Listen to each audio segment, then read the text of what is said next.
Ferlananda Dwiatiza dengan NPM 2023 130091.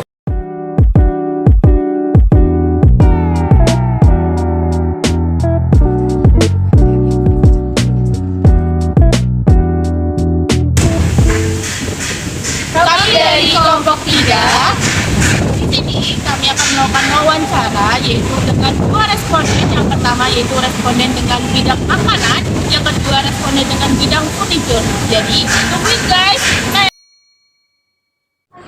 Assalamualaikum warahmatullahi wabarakatuh. Perkenalkan, nama saya Ulfi Alfariski, perwakilan dari kelompok 3. Saya mahasiswi Universitas Bina Insani dengan NPM 2023130032. Di sini saya akan mewawancarai pelaku UMKM yaitu Fitri Furniture. Sebelumnya bisa diperkenalkan terlebih dahulu, Bapak. Halo Kak Ulfi dan teman-teman, saya Dika dari Fitri Furniture sebagai owner dari Fitri Furniture. Di sini saya izin untuk mewawancarai ya. Jadi untuk pertanyaan yang pertama, komponen apa aja sih yang digunain buat nentuin biaya produk, misalnya bahan baku, tenaga kerja gitu. Komponen yang gimana tadi sorry? Komponen utama yang Bapak gunain buat nentuin biaya produk, misalnya kayak bahan bakunya, tenaga kerja.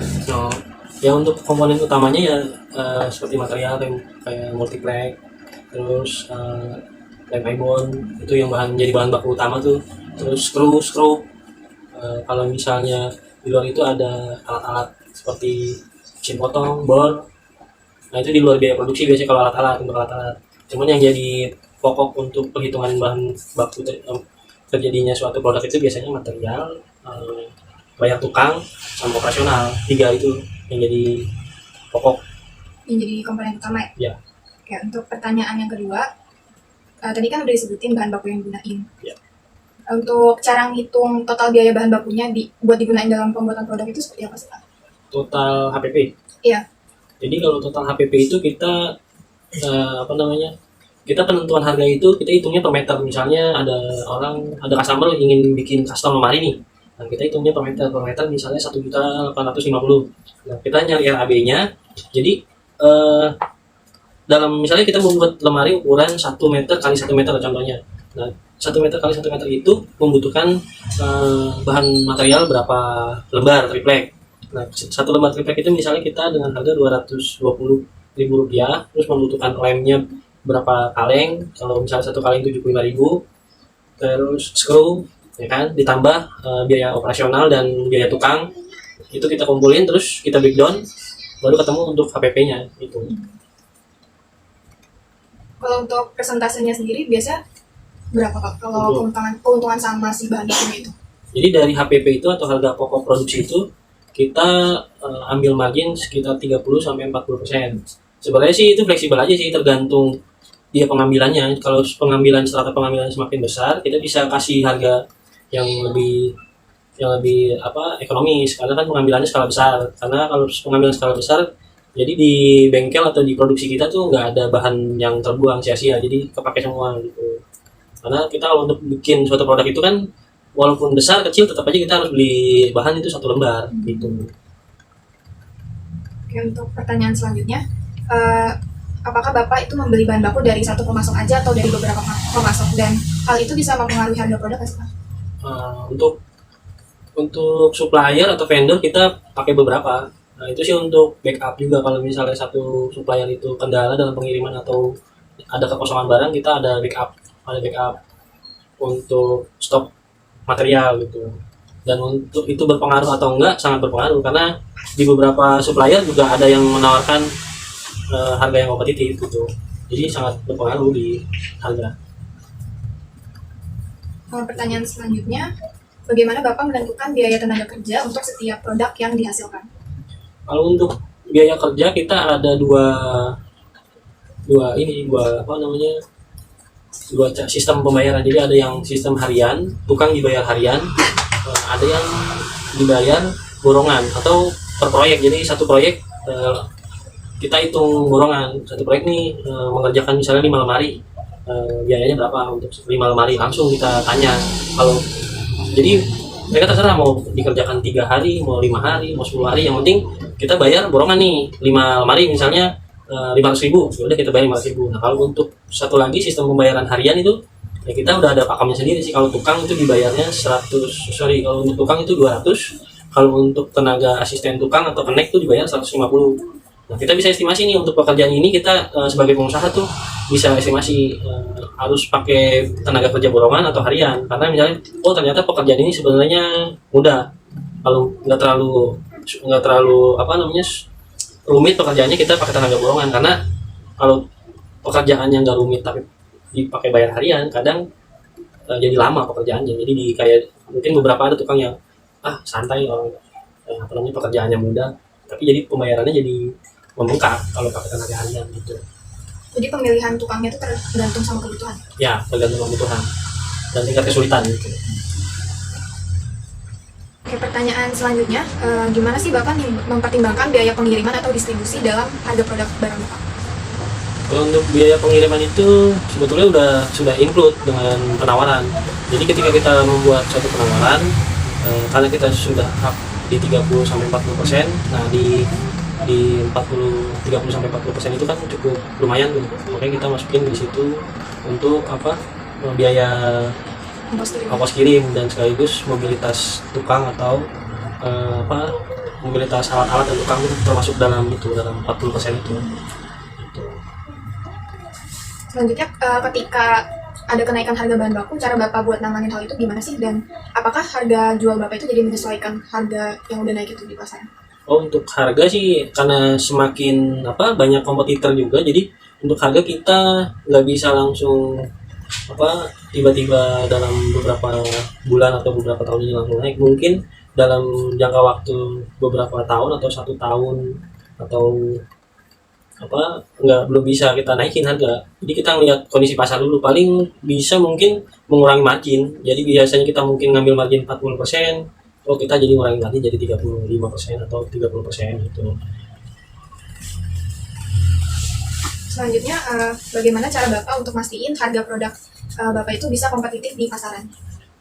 Untuk memastikan harga agar kompetitif tuh sebetulnya di pasar sendiri customer dari custom furniture itu udah punya segmen sendiri sih sebenarnya. Jadi seperti misalnya ada customer yang middle low, middle up. Nah, mereka pasti juga punya standar masing-masing. Standar kalau custom yang murah ini, kalau untuk middle low mungkin kita kasih material yang biasa-biasa aja, atau yang seperti particle board itu yang biasa di IKEA atau kan pakai particle board tuh ya. Itu lumayan agak terjangkau ekonomis. Cuman kalau untuk kalangan middle up, dia pasti menggunakan material-material yang yang berkualitas gitu, seperti kayak PVC, terus HMR. PVC itu jadi kalau dia termakan rayap, maksudnya kalau diserang rayap tuh dia kuat gitu, enggak. Makanya mungkin kalau untuk memastikan itu ya kita lihat segmen customer dulu. Kalau customernya, mungkin kalau menurut customer yang middle low kita bilang harga 18 menurut mereka tinggi, tapi ketika ketemu sama orang yang middle up kita bilang 18 murah gitu. Jadi kita pastikan dulu yang kita hadapin ini segmen customernya tipikalnya yang seperti apa dulu gitu. Jadi kita bisa menentukan harga yang cocok dengan budget mereka itu seperti apa gitu. Tergantung material juga, material yang dipakai itu keinginannya seperti apa gitu. Jadi kita bisa lebih kompetitif di situ gitu. Oke, pertanyaan selanjutnya itu mengenai biaya tidak langsung atau overhead cost.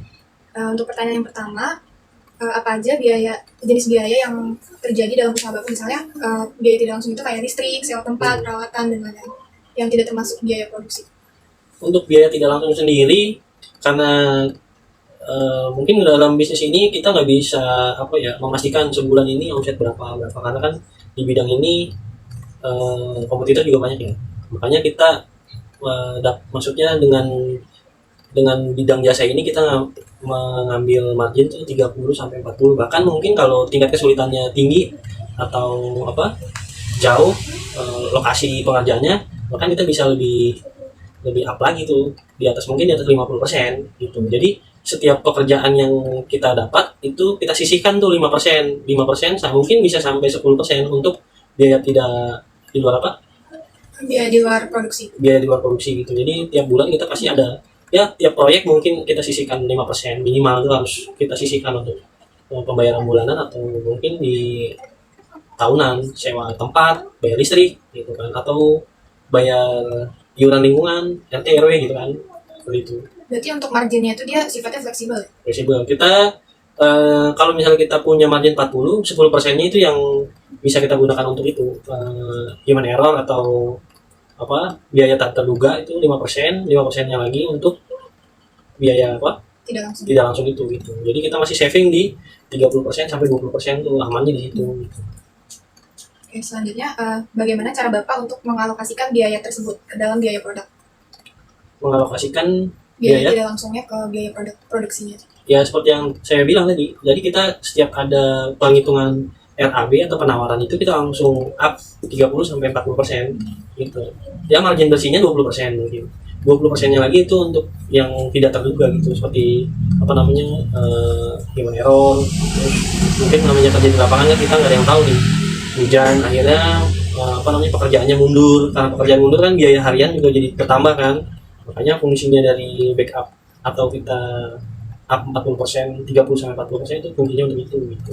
Berarti dia udah otomatis ada di perhitungan Ya, udah include ya.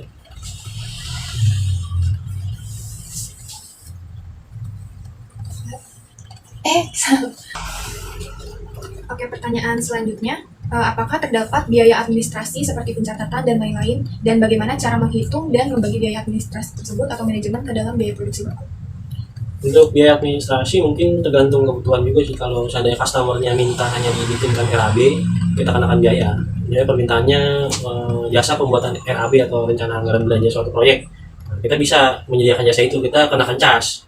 Karena dia hanya butuh hitungan untuk suatu proyek agar bisa dikerjakan kan. Tapi yang mengerjakan bukan kita, itu kita kenakan biaya charge. Cuman ketika ada klien atau customer yang ingin kita yang mengerjakan proyek tersebut lalu meminta membuatkan RAB, nah itu enggak kita kenakan charge. Karena kan mungkin ada penawaran dan komitmen juga ketika RAB-nya disetujui atau penawaran disetujui, ya sudah include dengan penawaran tersebut gitu. Oke, pertanyaan selanjutnya. Apakah jumlah produk yang Bapak buat bisa mempengaruhi biaya overhead atau biaya tidak langsung tadi per produknya, dan cara hitungnya itu gimana? Kalau apa pengambilan atau serata pengambilan berarti ya? Iya. Semakin banyak pemesanan atau pembelian produk itu mempengaruhi juga sih. Jadi yang saya bilang tadi, jadi ketika semakin banyak produk yang dibuat, bahan material yang digunakan itu jadi nggak banyak sia-sia yang terbuang gitu kan. Nah, kalau kita pembuatannya cuman lemari satu, tapi kita beli materialnya selembar, atau tetap kita beli material kan tetap satu lembar kan, berarti kan sisanya kan itu tidak terpakai, jadi overhead kan, dibuang kan. Nah, kalau ketika pemesanannya dalam jumlah besar itu jadi mengurangi overhead, cukup mengurangi overhead gitu, dan berpengaruh pada harga jual juga gitu. Nah, apakah Bapak mengalami kesulitan dalam mengalokasikan biaya overhead tersebut? Jika iya, gimana cara Bapak mengatasi? Mengalokasikan biaya overhead. Kalau untuk biaya overhead sendiri sih kita cukup sudah backup dari margin yang kita ambil gitu kan, karena yang saya bilang 30 sampai 40%, bahkan di furnitur sendiri mungkin bisa di atas 50, di atas 50, 60, 70 bahkan bisa kita buatkan penawaran dengan margin seperti itu gitu. Jadi untuk overheadnya sendiri nggak ada kendala sih.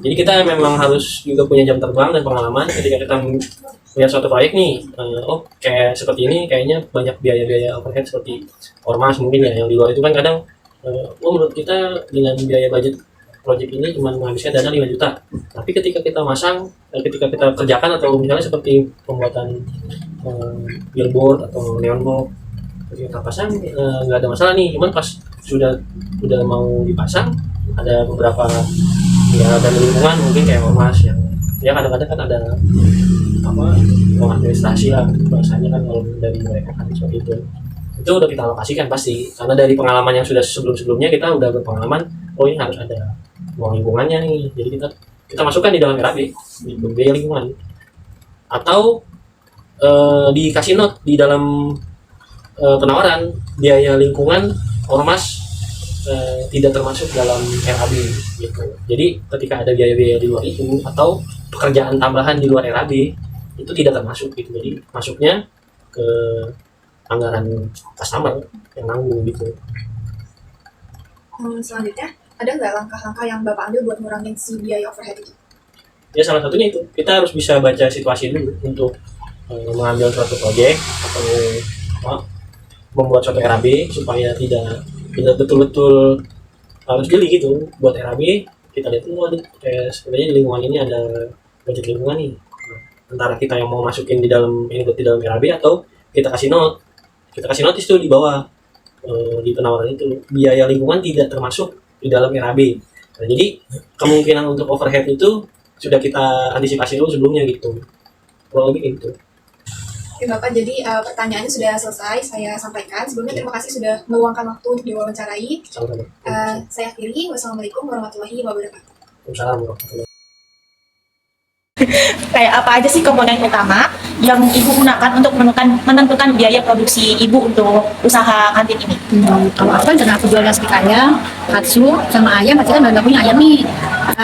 Nah, untuk menekan biaya, aku pasti kan akan nyari produsen atau pedagang yang harganya relatif lebih rendah, biar nanti harga jual aku kan, karena kan aku kan sekarang jualnya kan di lingkungan kampus ya, jadi bisa menekan harga jual. Jadi misalnya aku usahanya itu nyari pedagang ayam yang harga jualnya lebih rendah. Kalau misalnya kayak menentukan biaya produksinya, kayak kita harus produksi berapa sih, kayak gitu ibu udah nentuin nggak? Kayak hari ini produksi berapa? Oh enggak, kalau biasanya kayak gitu aku sesuai dengan penjualan. Karena hari kan sepi nih. Nah, artinya kan aku beli ayamnya mungkin yang habis katsunya. Berarti kan yang aku harus beli ayam filetnya. Tapi kalau misalkan yang laku misalkan hari ini ayam gorengnya, artinya kan aku belinya ayam utuh gitu. Jadi nggak bisa ditentukan, oh besok harus 100.000. Jadi sesuai sama penjualan per hari sih biasanya seperti itu. Kalau misalkan apakah kayak misalkan ibu membeli bahan baku dari satu pemasok atau beberapa pemasok, bagaimana hal ini mempengaruhi harga produknya? Kalau itu pasti dari beberapa pemasok ya. Karena kan misalkan satu pemasok tuh dia lagi kosong nih, ya kan. Nanti kan aku cari yang lain. Nah, biasanya nyari lain itu buat kendala buat aku nih.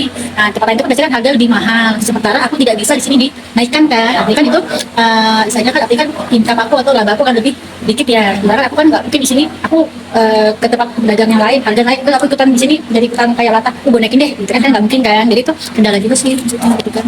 Ibu masukin nggak sih kayak biaya tenaga kerja ibu dalam produk ini? Enggak ya, jadi kayak ya udah tenaga aja gitu ya. Kalau kemarin sih kan aku ada pegawai, Ya. itu mungkin harus aku hitung gitu kan. Iya, ada gajinya ya? Iya, dengan gajinya gitu kan. Jadi misalnya, gaji sehari misalkan 50.000 gitu kan. Itu kan aku harus menghitung untuk gaji. Kalau berapa besar sih Bu keuntungan yang ibu inginkan atau dapatkan dari setiap produk yang ibu jual? Kalau jual di kampus ya, benar ketika aku jual di kampus atau ketika aku jual di luar? Mungkin di kampus ya, Ya, kalau di kampus kayaknya sangat-sangat minim. Karena contoh gini, aku jual nasi ayam kan di sini satu porsi 14.000. Ya. Sementara aku jual di perkantoran di kantor pajak itu 20.000. Ya. Nah, ya kan ayam nih misalkan satu ayam itu modal terpotong misalkan 8,5 ya, 8,5 nasi. Jadi per porsi itu mungkin aku yang untung 2.000 kalau di kampus Ya. ya. Tapi kalau di perkantoran kan aku untung akan lebih karena besar. pendapatannya juga beda. Betul, jadi kalau di kampus kayaknya sangat-sangat minim. Ya. Tapi ya dijalanin aja sih apa ya, kalau nyaman kita senang kan nggak semua diukur dengan uangnya, seperti itu sih gitu. Kalau apakah ada metode khusus yang ibu gunakan untuk menetapkan harga jual produk, kayak misalkan berdasarkan biaya produksi yang tadi ibu jelasin? Aku biasanya nanya anak-anak. Nah, karena kan aku dagang tuh dari 2002 ya, tapi yang bener-bener dagang di kampus baru ini. Nah, jadi aku biasanya nanya sama anak-anak, aku jual ini misalkan katsu, aku jual nasi katsu 15 kemarin nggak sih? Gitu kan. Jadi aku nanya, kayak aku apa ya, kayak angket gitu juga ya, tapi angket secara lisan ya. Jadi bukan aku menetapkan, tapi biasanya gini, sebelum produk yang aku besok aku jual, karena gini, minggu depan aku pengen buat produk baru nih. Iya. Aku nanya sama anak-anak biasanya, misalnya minggu depan ibu pengen jual ini deh. Nah, ibu jualnya kira-kira harga berapa ya?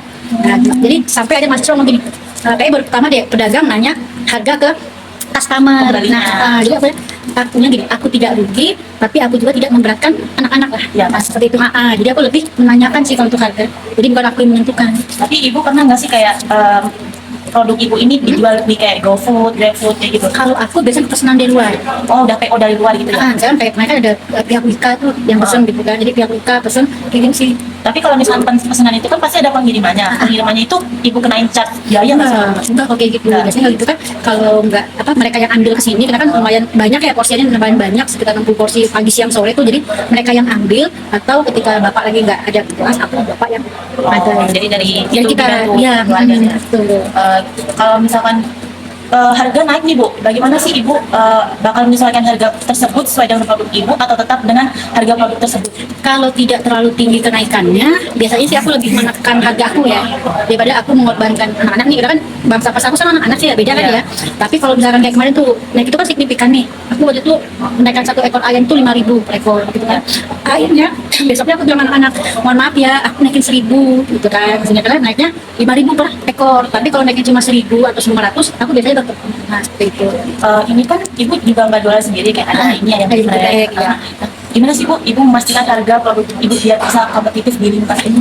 Ya seperti aku bilang, aku lebih nanya ke anak-anak. Oh, Jadi kalau lebih ke anak-anak, mendengar feedback ya, customer jadi gitu ya. bukan aku yang menentukan, jadi anak-anak loh. Karena kan yang memakan, Yang terus yang membeli. membeli kan anak-anak nih. Gitu. Jadi aku bilang setiap masakan aku bilang, aku kurang apa nih?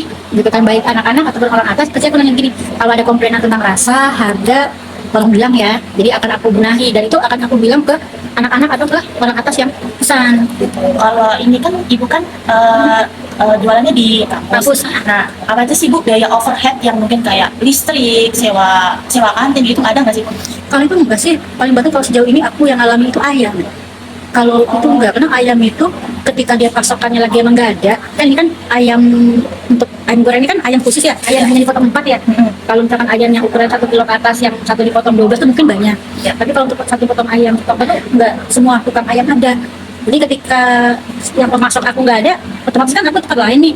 Nah itu harganya pasti kadang jauh berbeda. Nah itu doang sih, kalau yang lain kayaknya enggak. Berarti kalau misalkan biaya listrik, sewa tempat kayak gitu nggak ada? Ada sewa tapi aku masih terjangkau. Itu per bulan atau per bulan. Per bulan. Iya. Kalau misalkan kan ada sewa tempat berarti ada fasilitas listrik, air kayak gitu harus bayar nggak kita? Kalau listrik sebetulnya enggak. Bayar sendiri. Tapi berhubung aku bawa kulkas, bawa showcase, Ya. itu kebijakan aku yang melebihkan gitu loh. Oh, melebihkan pembayaran. Tapi dari aku ya, bukan dari pihak manajemen kampus ya. Ya. Kan kayak sadar diri loh. Kan aku bawa tambahan ya, jadi sebenarnya aku yang akan menambahkan gitu. Kalau misalkan pengaruh biaya sewa ini tuh bisa berpengaruh nggak sih Bu sama biaya produk ini? Kayaknya enggak deh. Misalnya sejauh yang aku biasa ngontrak tempat kantin ya, ini yang relatif sangat murah. Murah terjangkau. Iya, sangat-sangat bisa. Jadi biaya produk itu tergantung sama biaya makanannya gitu ya. Iya, baik aku bilang, Bahan-bahannya. ya kayak aku bisa jual dengan harga misalnya di bawah harga aku jual di perkantoran karena harga sewanya pun tidak terlalu tinggi. Apakah jumlah produk yang Ibu buat ini mempengaruhi biaya overhead per produknya? Kayak biaya penghitungannya gitu Bu? Enggak, jadi Iya. tetap berpatok pada titik bahan bakunya gitu ya? Jadi Kalau- gini, kalau aku kan gini, kan kalau biaya itu selain ya biasanya mereka nggak terlalu besar sih, paling 1.000, jadi nggak terlalu mempengaruhi banget nilai jual juga gitu. Oh, oke Bu. Selanjutnya, Ibu kan tadi kan biaya overhead berarti kan cuma ada listrik sama sewa tempat aja ya? Nah, di situ tuh Ibu kesulitan nggak sih mengalami kesulitan nggak sih mengalokasikan biaya tersebut? Enggak, Enggak, jadi uangnya udah ada setiap bulannya gitu? ada. Oh, jadi udah Iya. dialokasikan terlebih dahulu. Ada nggak sih Bu langkah-langkah yang Ibu ambil untuk mengurangi biaya overhead? Cari itu supplier yang tangan pertama. Kayak gini, kayak ayam gitu kan. Ayam itu jangan dilapak. Kalau dilapak kan pasti kan di tangan kedua, tangan ketiga. Nah jadi aku nyarinya yang ke tangan pertama yang emang dia harganya jauh lebih murah. Nah kayak tepung, mungkin tepung juga ya. Tepung ya jangan di warung kecil, belinya di suppliernya gitu. Langsung pusatnya, Kayak gini. harganya. Oh kalau di warung mungkin harganya 10.000, di mereka mungkin bisa 7.000. Jadi menekannya dengan kita yang harus aktif cari suppliernya. Jadi misalkan pasar sini nih, tapi emang resikonya kita tidak bisa belanja di satu tempat akhirnya. Misalkan ayam, oh ayam murahnya di pasar ini, nah buah murahnya di pasar ini, gitu kan. Misalkan yang untuk barang sembako murahnya di pasar ini. Ya, jadi kita capek, cuma kita dapat harganya yang lebih murah. Sekian aja. Ya. Terima kasih ya Bu. Oke, Maaf, Bu, terima kasih. ganggu. Kami dari kelompok 3 mengucapkan terima kasih sebanyak-banyaknya untuk pihak yang terlibat semua dalam 2 responden untuk memenuhi tugas akuntansi biaya ini. See you next time.